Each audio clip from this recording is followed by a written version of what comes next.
agak sedikit keluarlah dari semak tersebut. Pertama ngelihat ke bawah, nggak ada apa-apa. Pas ngelihat ke atas, ternyata ada sosok yang sama yang ditemuin sama si Joni. Dan kondisinya pun itu sama, tanpa ngebalik atau menghadap ke si sweeper ini, melainkan ngebelakangin. Dan kondisinya pun itu ngeluarin cairan merah lagi.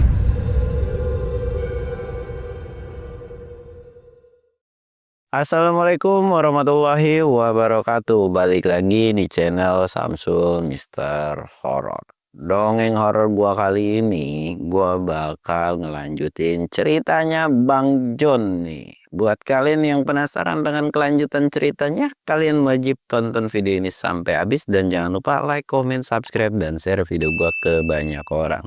Dan jangan lupa juga nyalain lonceng notifikasinya biar kalian gak ketinggalan video terbaru tentang gua.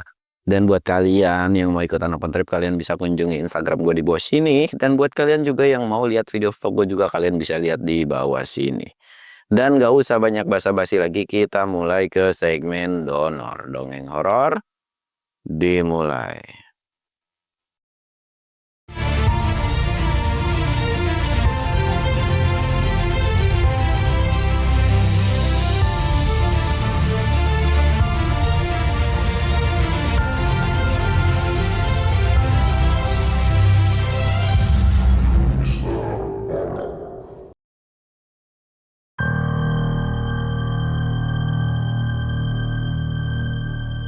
Oke cuy, sebelum masuk ke ceritanya, kita ritual kayak biasa.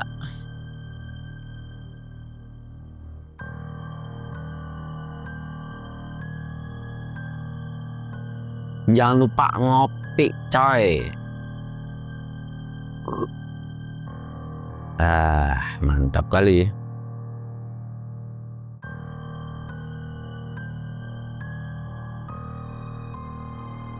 Kemarin gue ngeliat beritanya Rinjani kebakaran ya cuy ya. Kira-kira tidak berkomentar lah ya kalau gue misalnya kayak begituan. Walaupun ada beberapa yang pengen gue omongin, tapi ya sudah lah. Ya intinya kalian yang mau naik gunung tetap hati-hati aja, udah gitu aja. Dan kita bakal lanjut ke ceritanya si Joni, yang dimana kemarin itu Joni lagi istirahat, yang dia tuh kayak kecapean, habis dapat teror, dapat penampakan, cobalah. Dan pos area campnya juga belum kelihatan nih kan. Dia istirahat sambil senderan di carriernya.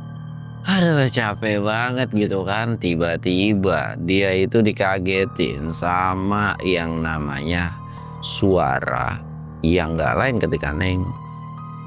Padahal itu bukan penampakan cuy, melainkan salah satu panitia dari open trip tersebut. Cuman kan karena faktor dari yang dimana udah kelelahan gara-gara ngeliat penampakan, jadi kayak tersugesti kayak sebuah jump scare aja gitu.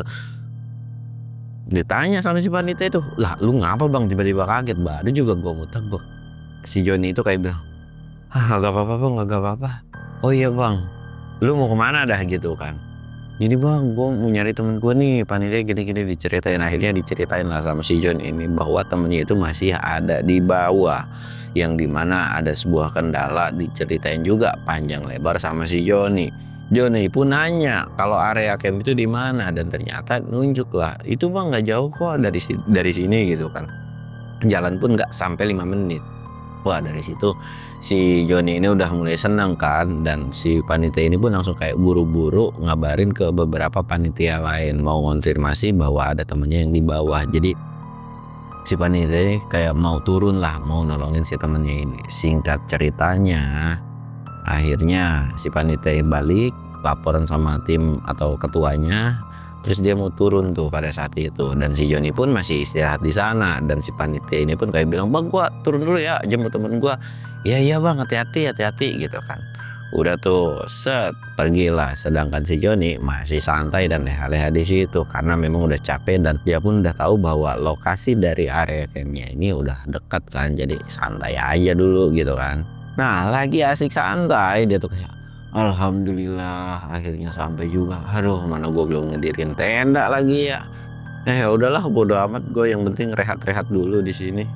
terus aja sambil matanya tuh dipejemin, mata keliyep. Cuman di situ kan anginnya sebenarnya lumayan cukup kenceng kan, tapi entah kenapa di bagian sisi kanan itu tuh anginnya beda sendiri cuy. Jadi kayak mungkin anginnya normal tapi yang di sini tuh kayak kenceng, wush, wush gitu kan sampai. Nah melek nengok, dek. Pas nengok ke sebelah kanan, Joni yang awalnya tadi ya udah capek langsung tiba-tiba melek seketika gara-gara itu sosok yang tadi atau sosok yang nggak tahu tuh perwujudan mukanya bentuknya kayak gimana. Joni langsung kayak ngelihat bahwa di depan atau yang dilihat sama Joni, sosok yang dia lihat mukanya rata. Sedangkan jaraknya pun gak begitu jauh. Joni langsung panik seketika, dalam hatinya tuh kayak gerendengan. Buset, mukanya rata, mana bugil. Astagfirullahaladzim, ada-ada baik dah ya demi zaman sekarang. Segala muka rata. Tapi dalam hati Joni kayak bagus dah muka rata. Daripada bermuka dua gitu kan, Joni itu langsung ngebuang muka dan langsung buru-buru ninggalin lokasi tersebut, yang dimana dia pengen buru-buru sampai di area camp. Singkat cerita, Joni itu ninggalin dan sampailah dia di area camp. Dan ketika sampai di area camp, tadinya kan mau langsung buka tenda nih, cuman ditanya dulu sama si panitia yang sebelumnya, sama panitia yang ketuanya ini cuy. Bang lu kita ada apa gini-gini, kayak disuruh buat ngejelasin, sampai dia dijelasin. Dan alhamdulillahnya pada saat itu pun dibantuin lah buat masang tenda, walaupun ya si Joni juga udah bisa gitu kan. Akhirnya dibantuin setelah masang tenda, akhirnya langsung tuh masuk ke dalam dan agak sedikit ngerebah. Nah ketika lagi ngerebah ini, makanan kan udah jadi itu, memang karena lagi nungguin yang belakangan banget, kasihlah makanan. Wah kebeneran nih, lagi capek disuruh makan, belum ganti baju sama sekali. Akhirnya langsung buru-buru makan, dan setelah selesai makan pun ngerebah karena dia pun nggak terlalu memikirkan yang di belakang, karena yang di belakang udah ada yang nanganin gitu kan. Kayak fisik dan mental dari si Joni juga udah terkuras habis pada saat itu. Dan kita akan beralih ke rombongan yang paling belakang, yaitu Ana dan si Sweeper setelah ditinggalkan oleh si Joni. Di situ mereka berdua tuh kayak lagi santai, dan si Sweeper ini tuh kayak cuman tarik nafas doang. Semoga Bang Joni cepet-cepet datang ke sini gitu kan, dan jalannya ritmenya mulai agak bisa dipercepat gitulah, jadi bisa ada pertolongan juga. Nah lagi santai dengan kondisi Ana yang memang agak sedikit kurang sadar gitu cuy. Super ini nyalain sebat lah ngerokok sambil sesekali ngecek kondisi dari si Ana. Tapi makin kesini kok bau anjir dan bau amis mulai kerasa. Apa jangan-jangan ini dari si Ana, yang dimana akhirnya itu kayak kecium gitu kan bau amisnya. Tapi sudahlah, si Sweeper ini cuman berpikiran bahwa bau amis tersebut itu dari si Ana. Nah ketika lagi asik sebat, baru habis tengah nih, Ana ini tiba-tiba nangis.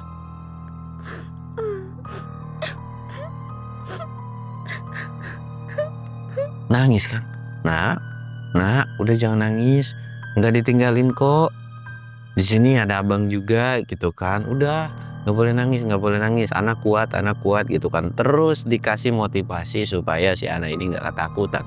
Tapi yang anehnya kalau orang kecapean atau orang ngeluh dalam pendakian itu pasti ngeluh kan, kayak pengen pulang gitu kan.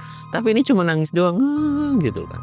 Cuma nangis doang. Di situ coba ditenangin, dan ditenangin mungkin sekitaran 1-2 menit itu langsung berhenti lagi nih tangisannya. Berhenti lagi, alhamdulillah.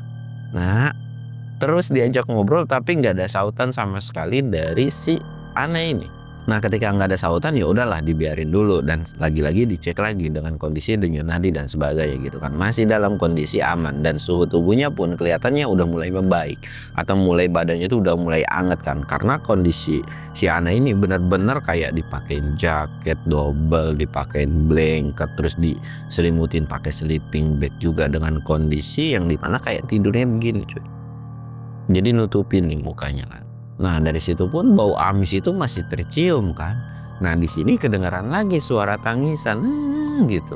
Dicek lagi sama si Sweeper ini. Cuman ketika dicek, kok sumber suaranya bukan dari si Hana, Terus dari siapa dong? Sweeper ini langsung nengok kiri, ngecek kondisi sekitar. Nah jadi ketika istirahat ini kan dia agak sedikit masuk ke dalam semak. Yang dimana? Wah di mana nih? Agak sedikit keluarlah dari semak tersebut. Pertama ngelihat ke bawah, nggak ada apa-apa.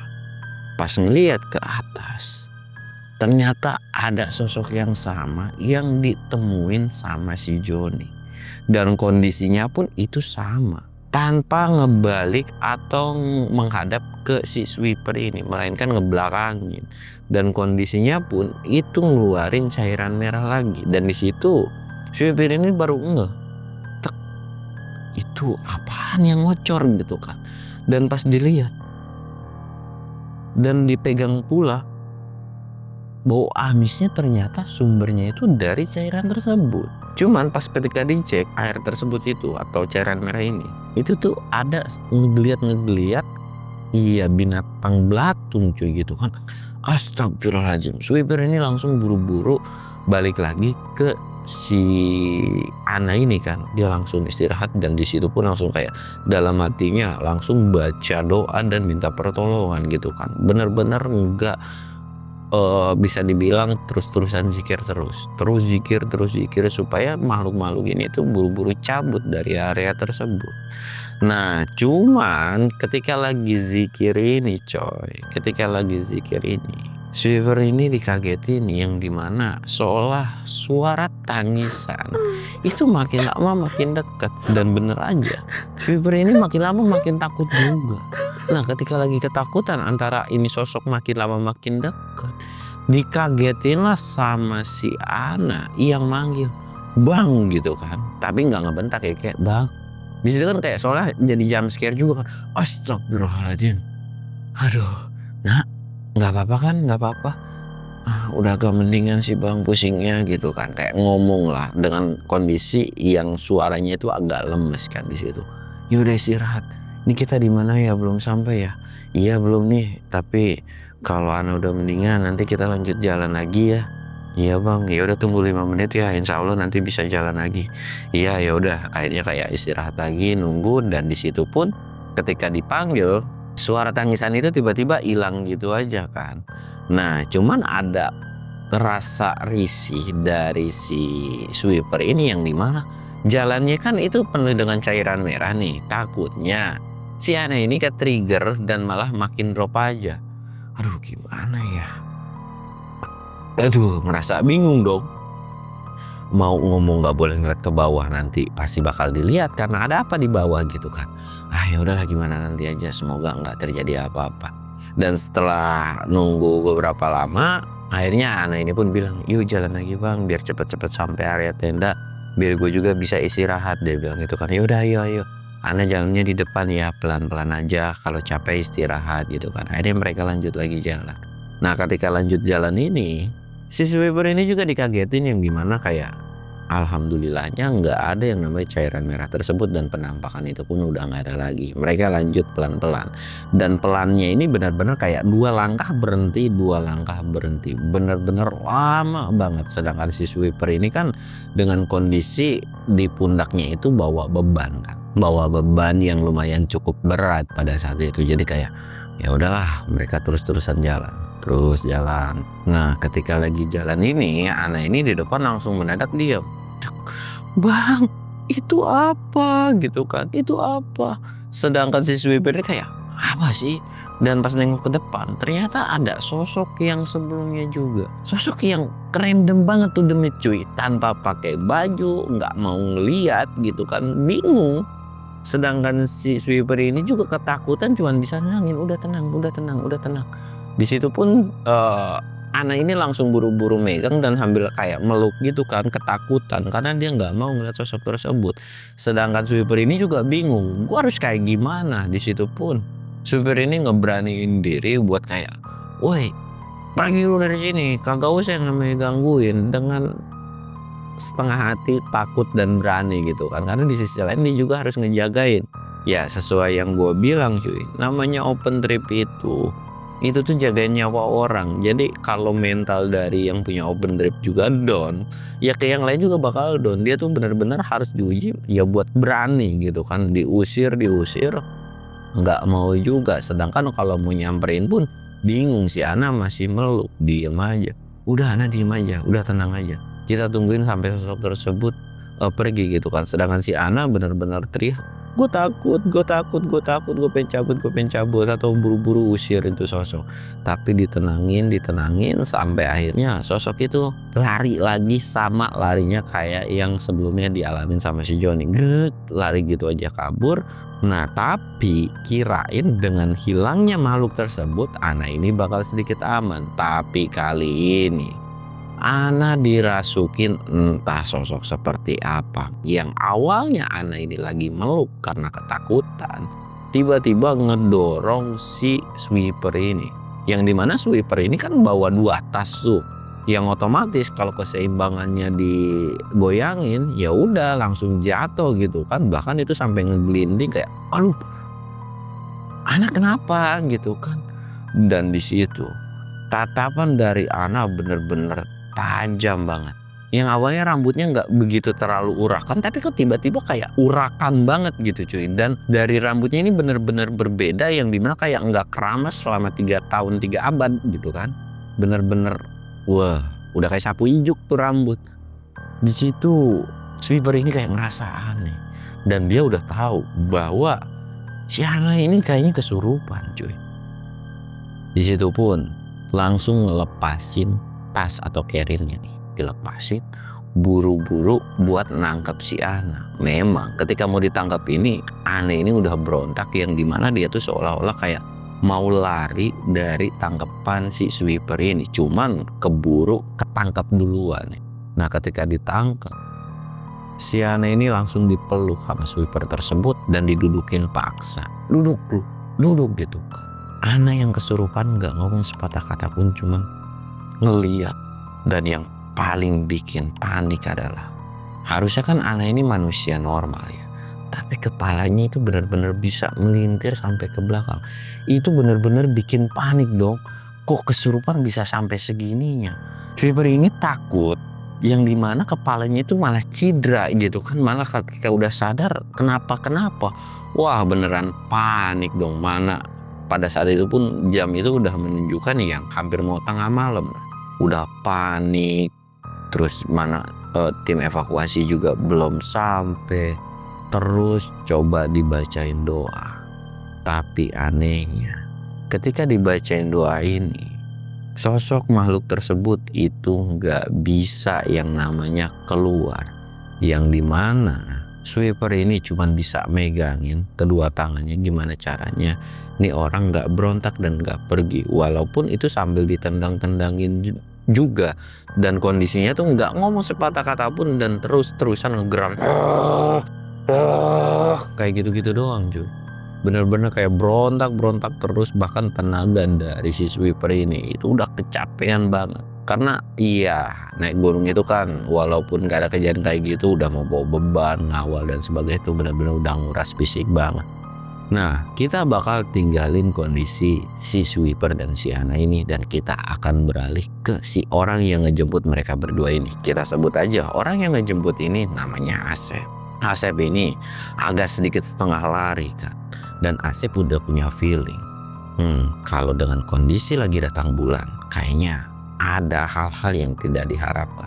Asep ini terus jalan dengan sedikit setengah lari. Nah ketika setengah lari, Asep berhenti dulu di pertengahan jalan.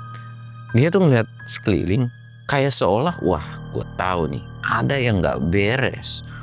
Lihat dalam hatinya Asep ini ngomong sendiri dalam hati cuy. Kalau memang lu mau gangguin gua, keluar. Gak usah yang namanya mantau-mantau atau cuman ngeliatin dari sisi yang gak bisa gua lihat. Dan dalam hati ngomong kayak gitu, langsung seketika di depan si Asep itu tuh langsung muncul sosok penampakan yang sama lagi. Demit tanpa pakaian, mukanya rata semua dengan kondisi badannya penuh dengan cairan merah, yaitu darah gitu kan cuy. Oh jadi elu. Jangan-jangan teman-teman gua lu yang gangguin. Tapi kalau lu gangguin gua nggak akan sedikit pun untuk takut dengan makhluk-makhluk seperti kalian. Asep ini jalan loh. Jalan bener-bener ya mungkin jaraknya mungkin sekitaran 1, 2 atau 3 langkahan gitu cuy. Di depannya saling ada. Bener-bener diplototin tuh si muka rata itu diplototin. Lu niat mau gangguin teman-teman gua. Dan lu sekarang gangguin gua juga.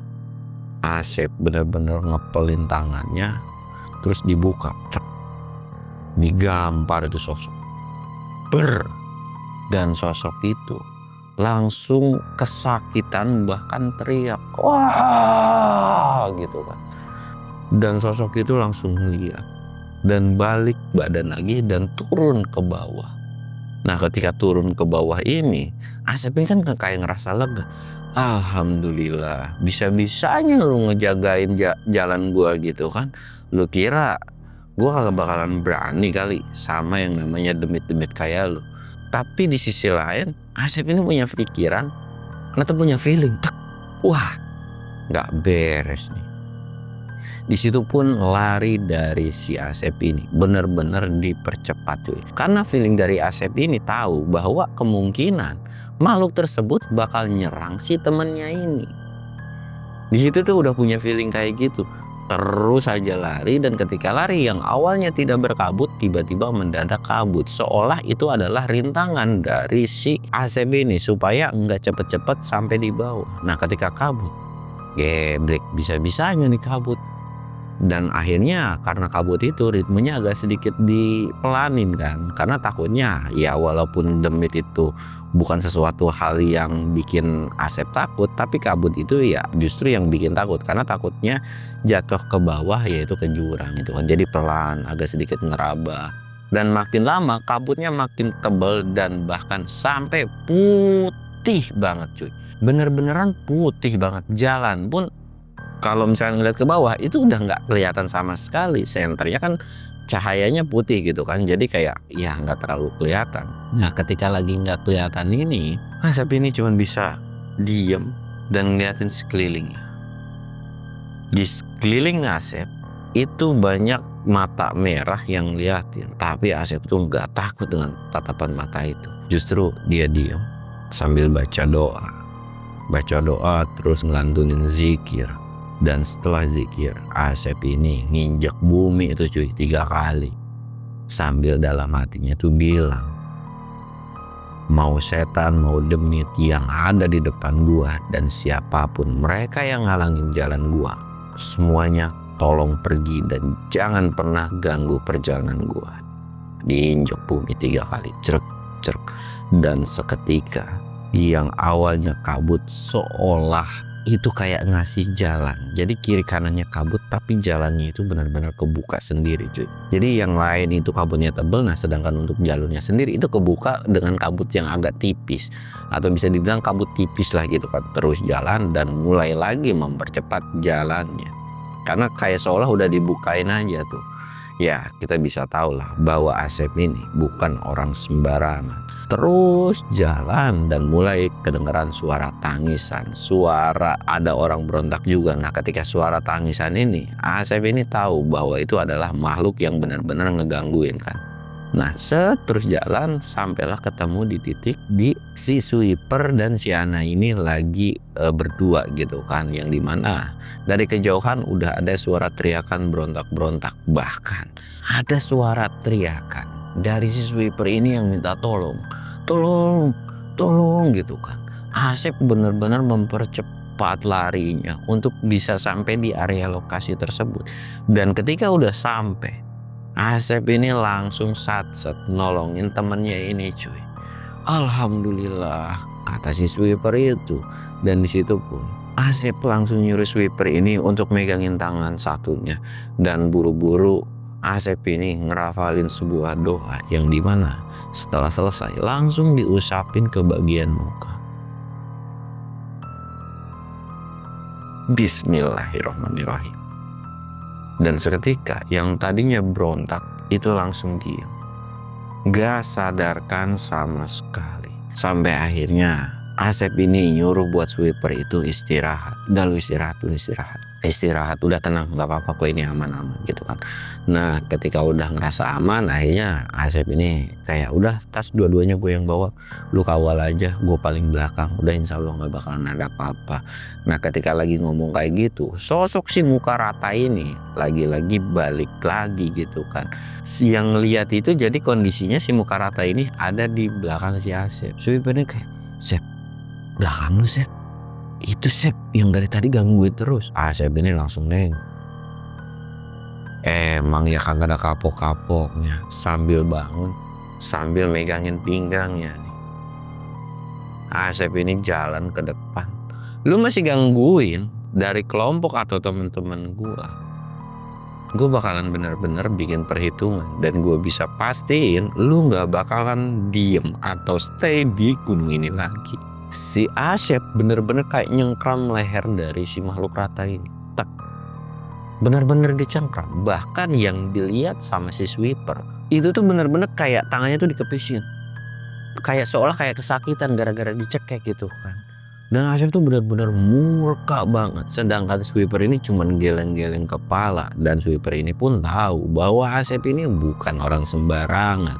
Ya, dia salah satu tim yang dimana ibadahnya paling getol. Apalagi ya kalau masalah ngaji, jangan ditanya lah. Kemungkinan menurut si sweeper juga keluaran atau jebolan pesantren yang bukan kaleng-kaleng gitu kan. Di situ pun ketika lagi ngeliatin nih sweeper ini, yang dilihat sama sweeper ini dicakek terus dibanting dan dilempar, bener-bener kayak orang lagi smackdown aja gitu kan. Tapi ya kalau memang itu berupa manusia pun nggak mungkin cuman digituin doang kan, seolah kayak enteng banget. Tapi yang dilihat sama si sweeper ini ya begitu adanya gitu. Sedangkan kondisi si Asep ini kayak nyengkram dan terus ngebisin kayak gini, "Mereka dari sini." Dan sosok itu langsung ngilang dan kayak jatuh dulu kan, terus ngilang gitu aja entah kemana. Langsung nyamperin lah ke dua orang ini cuy. Udah yuk, udah kayaknya udah enakan juga, dan kelihatan juga dari si Ana ini udah mulai membaik. Tapi ya tetap ada rasa-rasa takut, tapi dipasin lagi, udah insya Allah tenang. Dan menurut pengakuan dari si Ana juga, ketika ada Asep yang awalnya bawaannya takut terus, tapi agak sedikit tenang cuy. Jadi kayak punya tenang gitu. Nggak seperti sebelum-sebelumnya yang takutnya tuh berlebihan. Dan di situ pun udah agak mulai pede, dan kondisi dari fisik tubuhnya juga agak mulai membaik. Nggak seperti sebelum-sebelumnya. Akhirnya mereka meneruskan perjalanan. Tak, tak, tak, tak, tak. Dan alhamdulillahnya akhirnya sampailah mereka di area camp, walaupun dengan kondisi yang udah larut banget.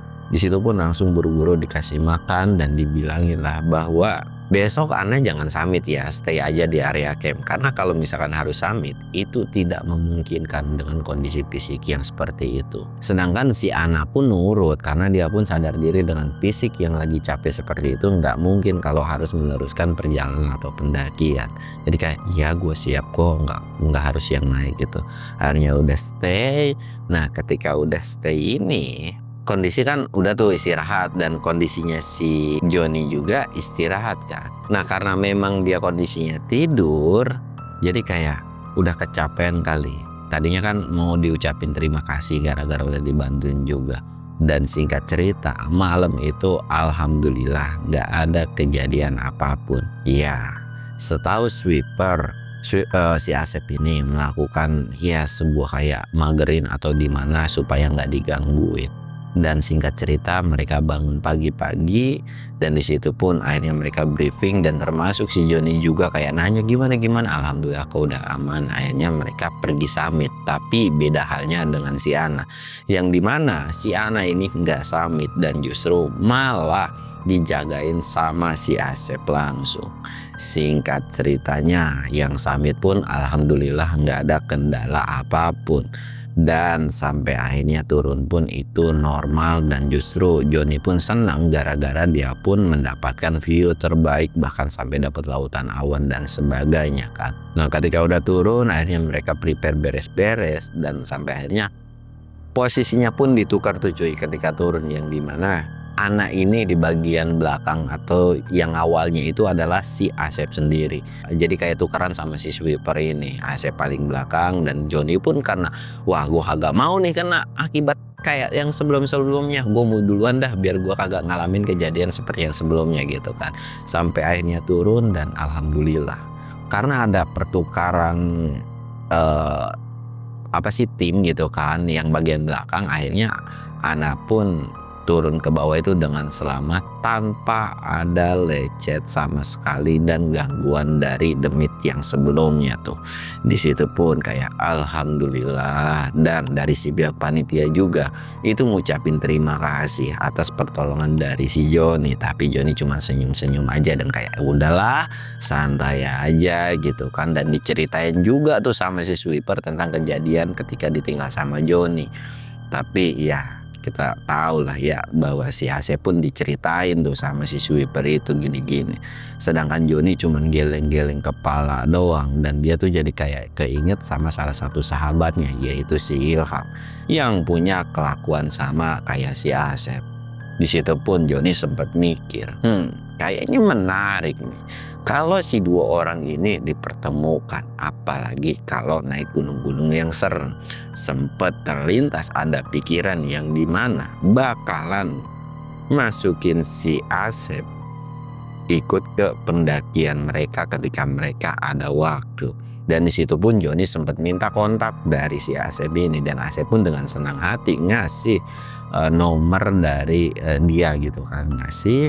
Dan alhamdulillah setelah obrolan panjang ketika di base camp, akhirnya mereka pulang ke rumah masing-masing dengan selamat. Dan kondisi si Anabun itu alhamdulillah nggak kenapa-napa cuy. Ya cuman kalian bisa tahu lah ya alasan sebenarnya ketika perempuan ketika lagi datang bulan atau haid atau menstruasi itu nggak boleh naik itu gara-gara memang fisik dan mentalnya itu benar-benar drop, yang memungkinkan ketika lagi drop seperti itu bisa yang namanya ketimbul halusinasi dan yang lihat penampakan dan semakin peka lah ya. Dan gue pun selalu bilang orang haid atau menstruasi pertama itu adalah paling fatal. Mungkin kalau udah mau memasuki akhir itu agak sedikit mendingan, tapi kalau head pertama kali atau kedua hari itu jangan sekali-sekali memaksakan untuk naik ke gunung. Karena jujur aja walaupun gue cowok, gue nggak pernah ngerasain, tapi gue selalu nanya dan riset gitu kan, head pertama itu sebenarnya gimana sih. Ya memang sakit banget gitu kan, makanya kalau head pertama itu ya mendingan gak usah naik lah, kalau gue menyarankan seperti itu. Dan sampai akhirnya cerita ini pun selesai cuy. Ya segala sesuatu yang positif dari cerita ini silahkan kalian ambil, yang negatifnya silahkan kalian buang. Gua Samsul undur diri. Assalamualaikum warahmatullahi wabarakatuh.